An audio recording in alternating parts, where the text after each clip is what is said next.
Hello and welcome to Business Finishing School. Let your business brain finish what your entrepreneurial heart started. Our catalyzing statement is a successful entrepreneur inside of every business. Enjoy this module. Hello and welcome to Module 46, Adversity and Legacy.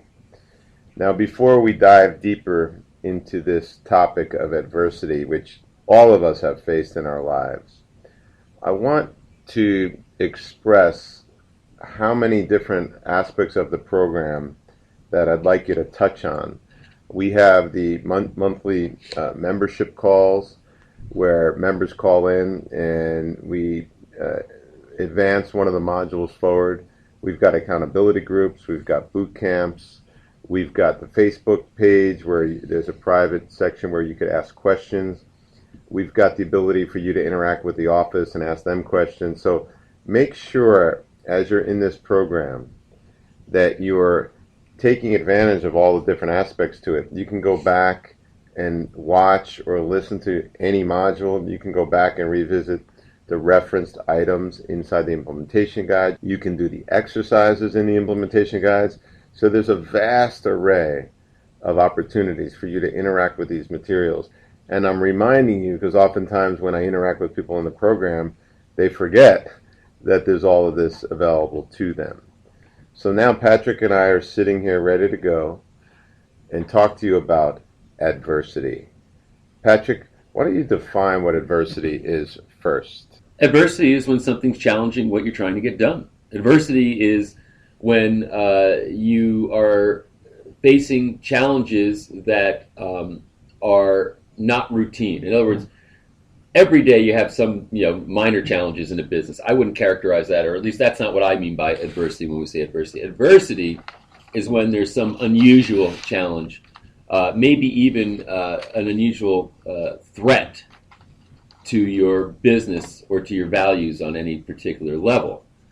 And you have said this, Rick, and it rang true for me.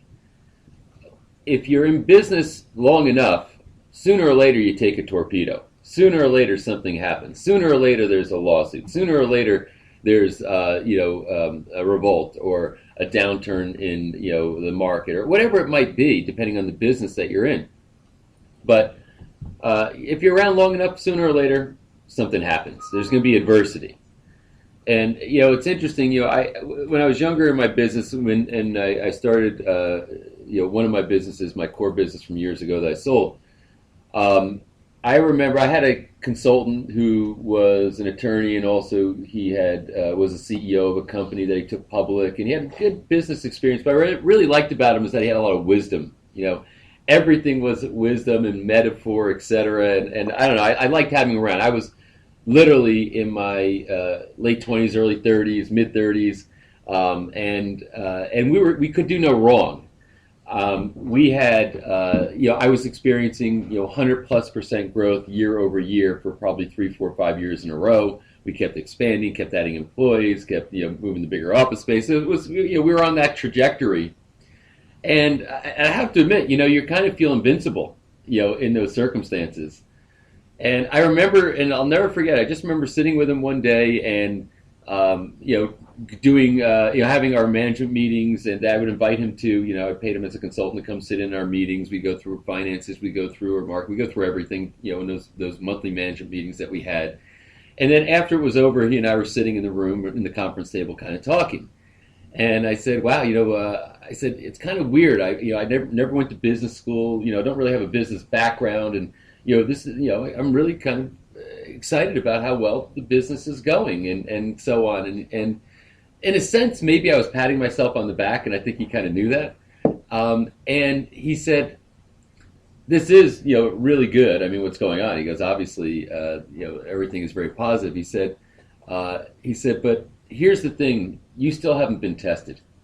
I said, what do you mean I haven't been tested? I said, I've been in business now for 5 or 6 years, and look at my results. So I'm not. He said, no. He said, right now everything is going great, and so now you seem like the darling boy. You're doing a good job. He said, but a test is going to come at some point, and we'll see, how you are then. He wasn't like trying to say you're not up to it. He just said you haven't had the test yet.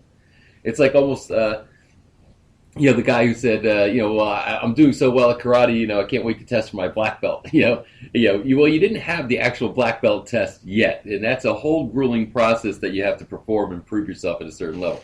So I think that adversity is something that occurs to all human beings, and since we're in the context of business here with Business Finishing School, it is something that that any business that is in business for any length of time faces at some point, and usually multiple times over a course of time.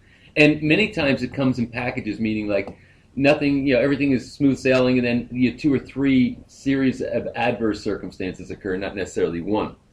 Yep. But I like, Walt Disney's one of my favorite guys from history, and he's got a great quote on adversity that I'd like to share to kind of open up this conversation. He said, "All the adversity I've had in my life, all my troubles and obstacles, have strengthened me. You may not realize it when it happens, but a kick in the teeth may be the best thing in the world for you." I love it. Isn't that great a quote?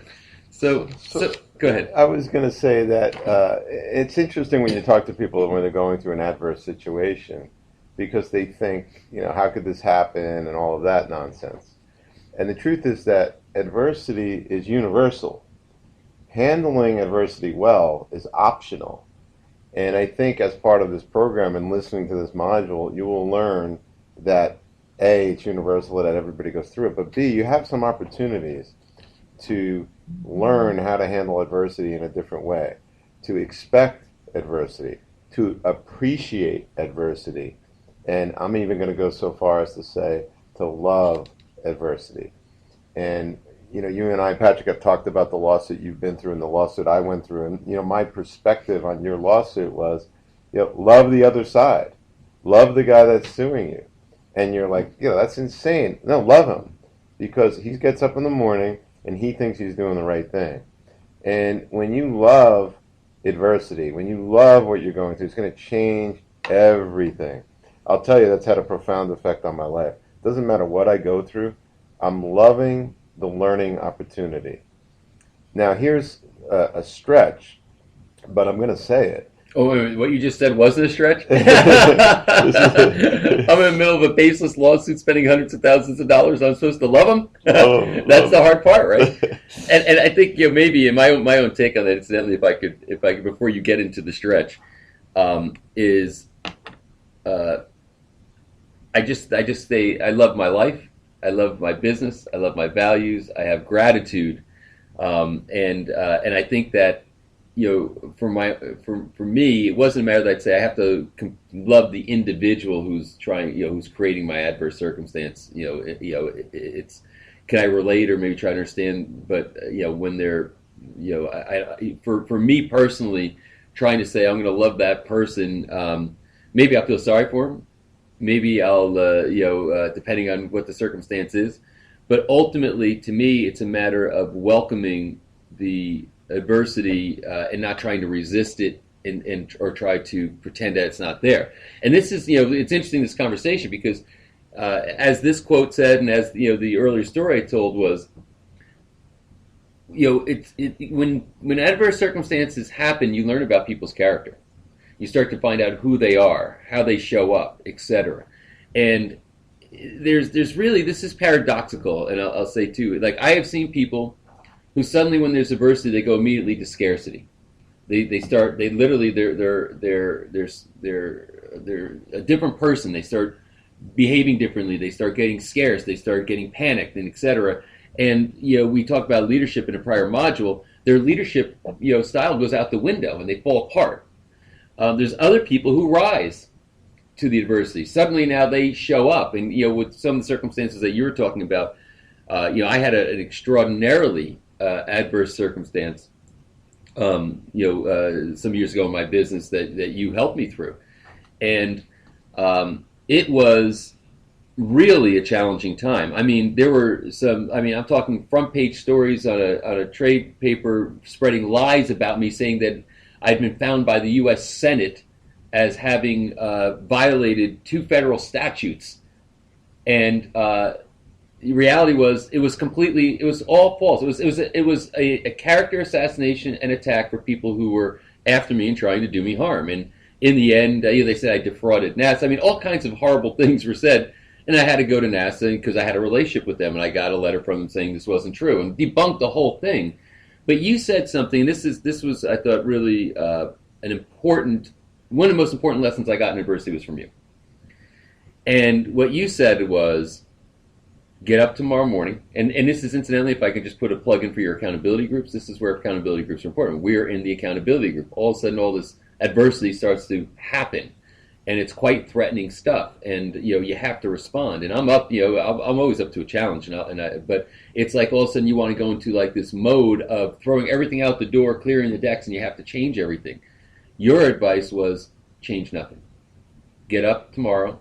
Go to the office, keep all your appointments, do your routines. Don't suddenly start to go into a panic mode and change everything. Yes, handle what has to get handled, but don't change. It's business as usual. Why did you give me that advice?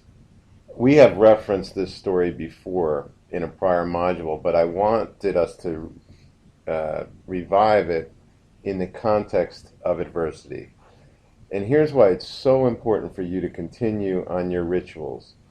Because when anything happens to you, my firm belief is that the universe is testing you. You cannot be someone who's going to leave a great legacy unless you've been tested and survived. You can't be a great leader. You can't be a great business person. You can't be a great parent unless you survive adversity. Because what adversity does, just like Walt Disney referenced, is it makes you a better person. Because it gives you more wisdom, it gives you more strength, it gives you more confidence each and every time that you survive something like that. The stretch that I was going to make, which fits nicely, is your legacy depends on your ability to handle adversity. Yeah. Think about you, Patrick, and you were going through that rough time. Imagine the alternative. You believed everything they were saying, and you just folded up your tent and moved on. Now, you don't have the confidence and wisdom of getting through it. And you got through it because you stuck to your purpose, you stuck to your values, you stuck to your rituals, you stuck to your rhythms, you stuck to your relationships. I have a very close friend that recently went through some trouble in his marriage. And he has 2 young kids. And what did he do? He didn't face up to the adversity. He packed his bags and he moved on. He literally walked away from his family, which to me is so shameful. And the circumstances weren't even that bad, which leads me to a story that I'd like to share. I wish you knew these people that we reference from time to time, but this is an amazing story. About 7 years ago, a friend of mine calls me up. He wants to have lunch with me. And he's sitting across the table from me. And ironically, he had young kids as well, too. He had 3 young kids. And he said, I don't know what to do. I go, what's the problem? He said, my wife is having an affair, and I caught her. And he was absolutely, positively devastated.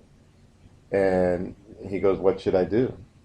And so now every story has a different ending, and every story has a different perspective and point of view. But at the time, the advice that I gave him is, what you should do is love her more. Because what I've witnessed from you is that you've been a horrible husband, you've been a horrible provider, you've been a horrible friend to your wife, and all of her needs, and many of her needs, weren't even close to being met.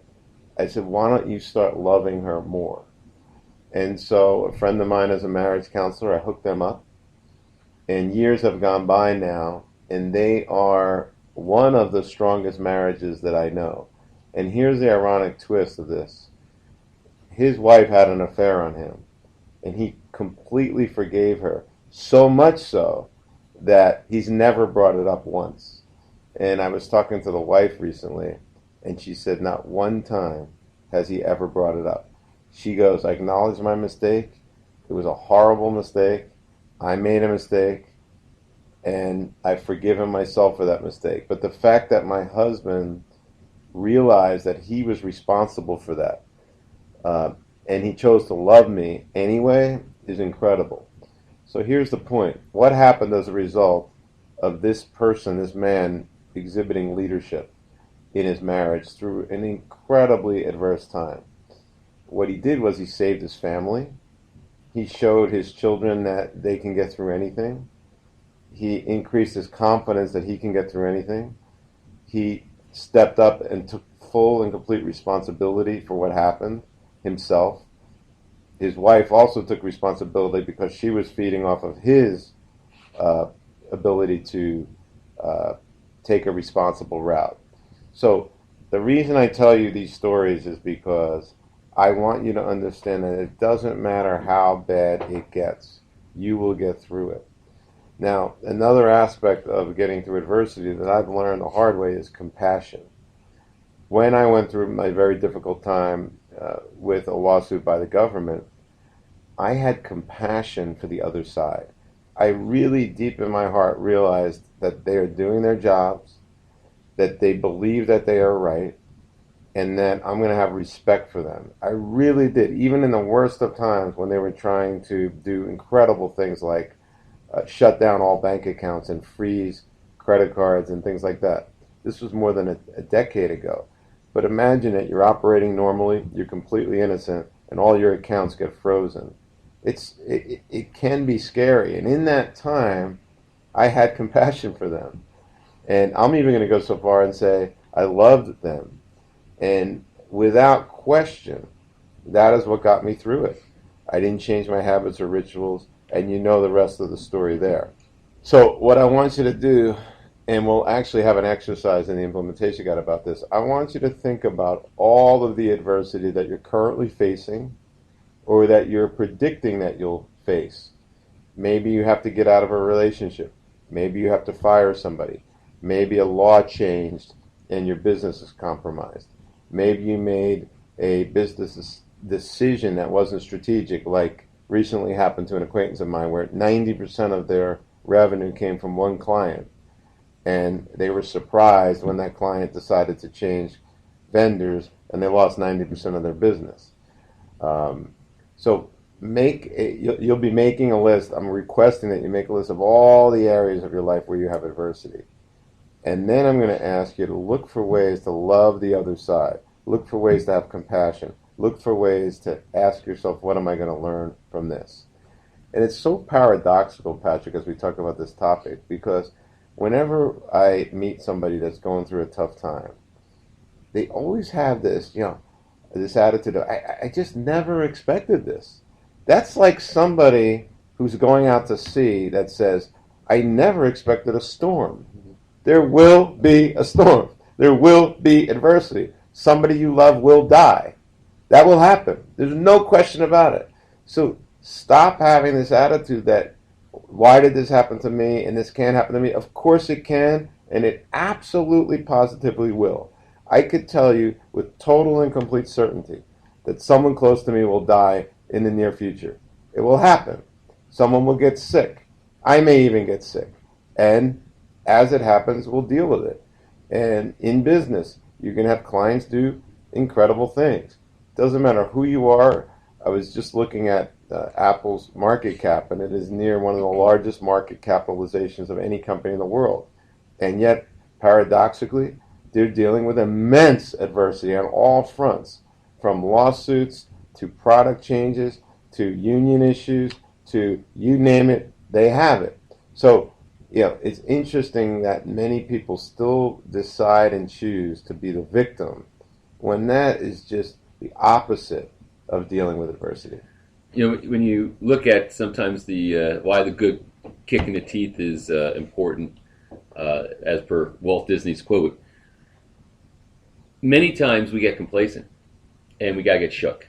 In that particular situation, what were some of the positive outcomes when all this crap was going on in my circumstance that we talked about from adversity? And this is, if you're facing adversity, if you have before or you do in the future, I think there's going to be a lot of parallels here. One,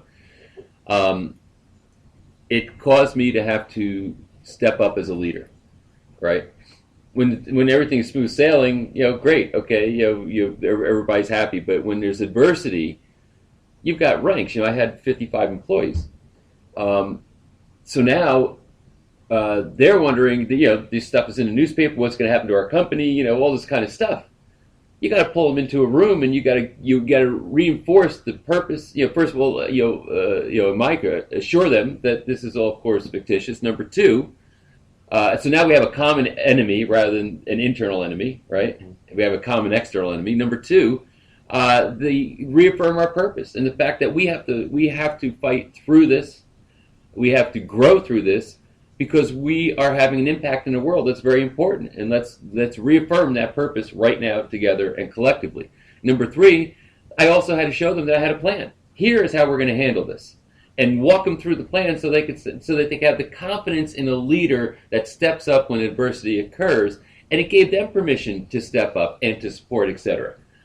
Another total blessing that came out of it was the fact that when some of this negative PR was coming out and these lies were coming out, so many of our clients wrote to us, emailed, called, and basically said, we know this is all bull, we support you, we blah, blah, blah. And they revolted against the aggressors, which, I think the aggressors did not anticipate.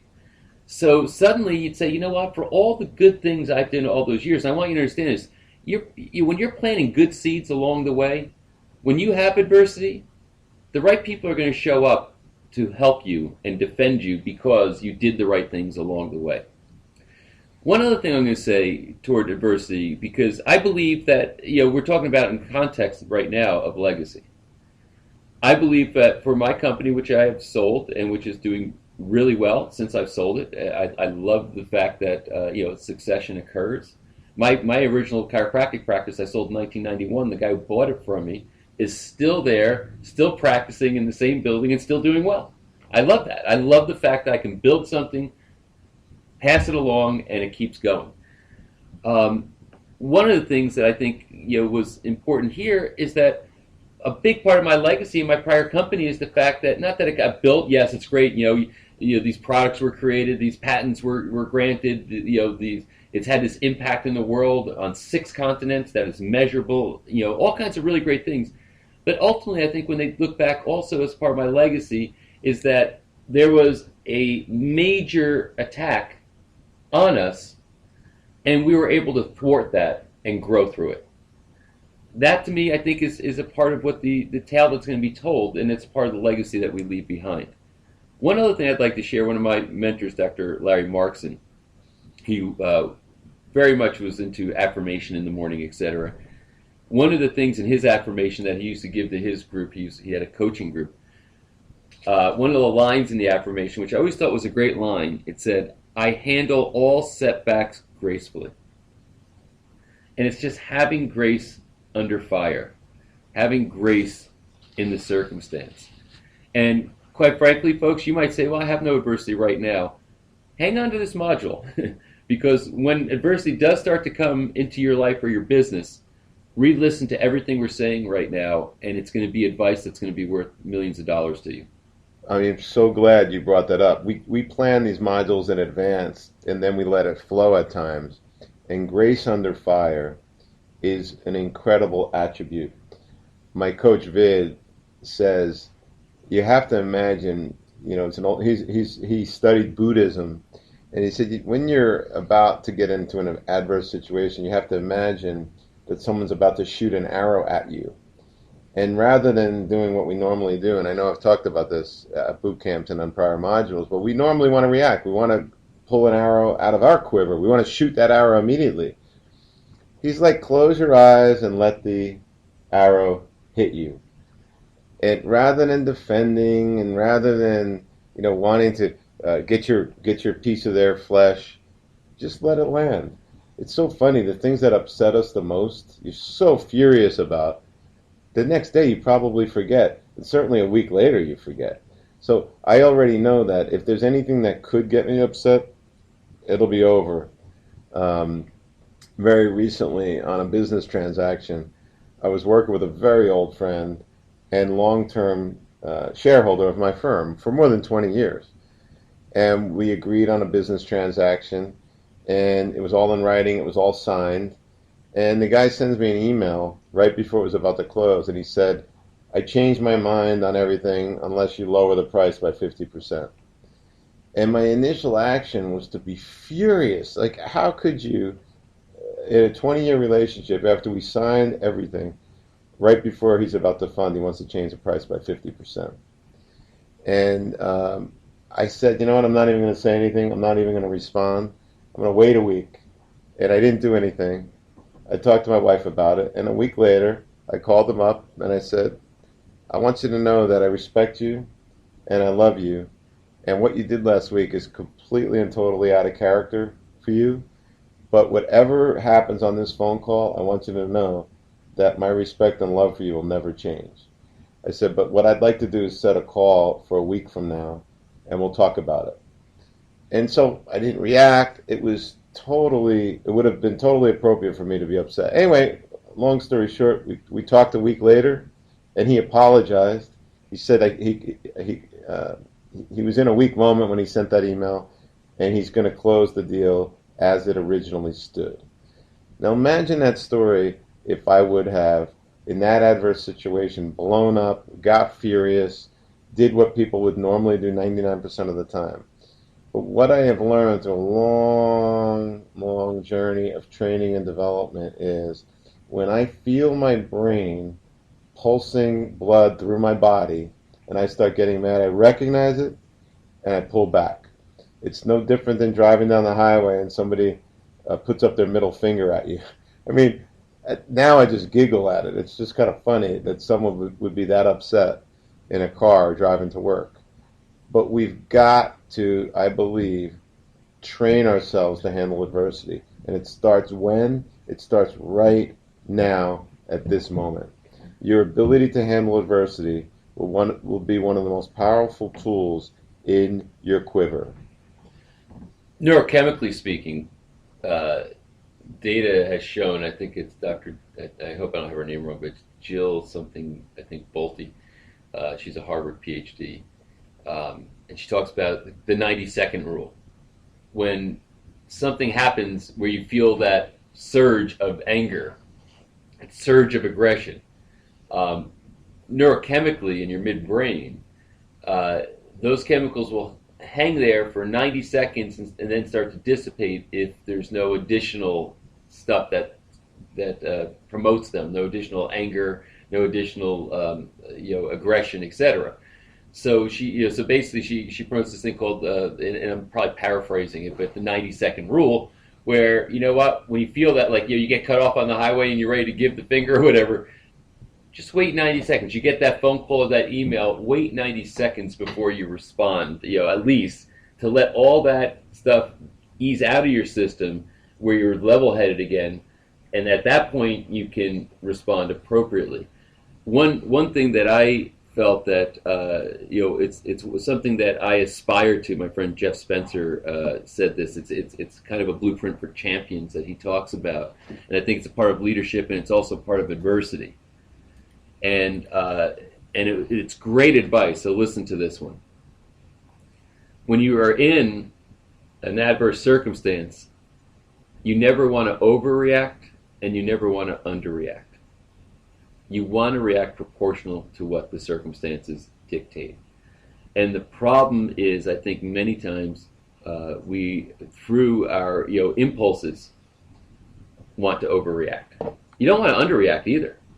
You want to be proportional and measured in your reaction. And I think that is handling all setbacks gracefully.